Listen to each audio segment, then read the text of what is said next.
Shalom, Bapak Ibu, mari kita buka kitab kita. Mari kita melihat dari Yohanes pasal 14 ayat 18. Aku tidak akan meninggalkan kamu sebagai yatim piatu. Aku datang kembali kepadamu. Demikian firman Tuhan. Bapak Ibu, berdasarkan teks firman Tuhan ini, pagi ini kita akan merenungkan sebuah tema, Yesus hadir dalam setiap permasalahan hidup kita. Bapak Ibu dan saudara-saudara yang dikasihi Tuhan, pernahkah Bapak Ibu merasa sendirian dan merasa ditinggalkan di dalam hidup ini?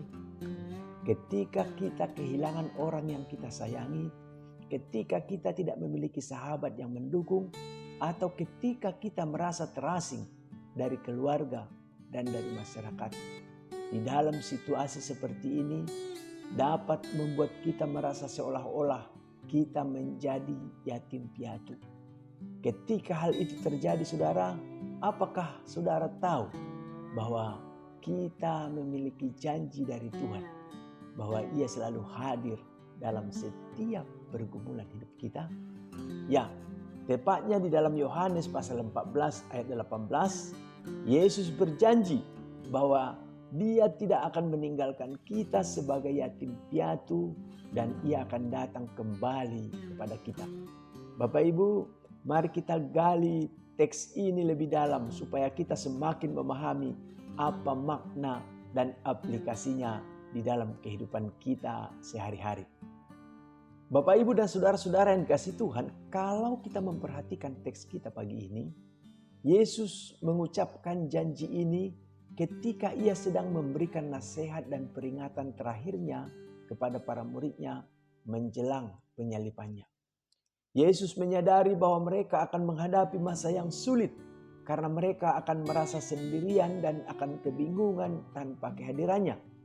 Tetapi Yesus memberikan janji ini sebagai bukti cintanya yang tidak terbatas dan sebagai sumber penghiburan yang pasti bagi murid-muridnya pada waktu itu dan bagi kita hari ini. Saudara, Yesus tidak pernah meninggalkan kita di dalam kesendirian. Yesus, Ia akan selalu hadir di tengah-tengah kita melalui Roh Kudus-Nya yang selalu menolong kita. Yesus, Ia memberikan ketenangan dan kedamaian bagi kita di tengah-tengah kesulitan dan penderitaan.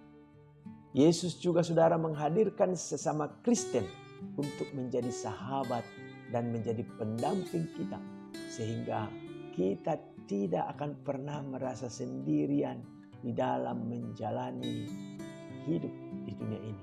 Bapak Ibu, bagaimana caranya kita merespon janji kehadiran dari Yesus ini? Pertama, kita perlu percaya sepenuhnya pada janjinya dan mengandalkan Dia sebagai penolong dalam kesendirian kita.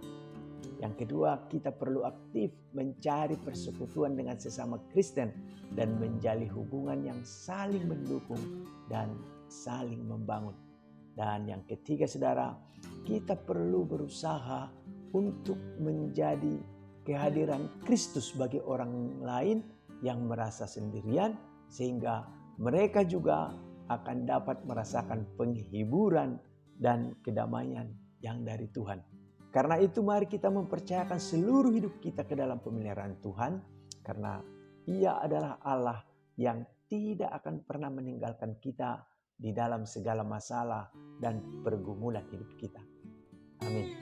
Mari kita berdoa. Allah yang setia, terima kasih atas janji kehadiran-Mu yang selalu menghibur dan menolong kami ketika kami dalam berbagai-bagai masalah dan di dalam berbagai kesulitan dan tantangan hidup. Bantulah kami Tuhan, agar kami selalu mengandalkan Engkau dan juga kiranya Engkau menolong kami, supaya kami juga dapat menjadi alat Tuhan untuk menjadi saluran berkat Tuhan bagi sesama. Terima kasih Tuhan, di dalam nama Yesus. Amin.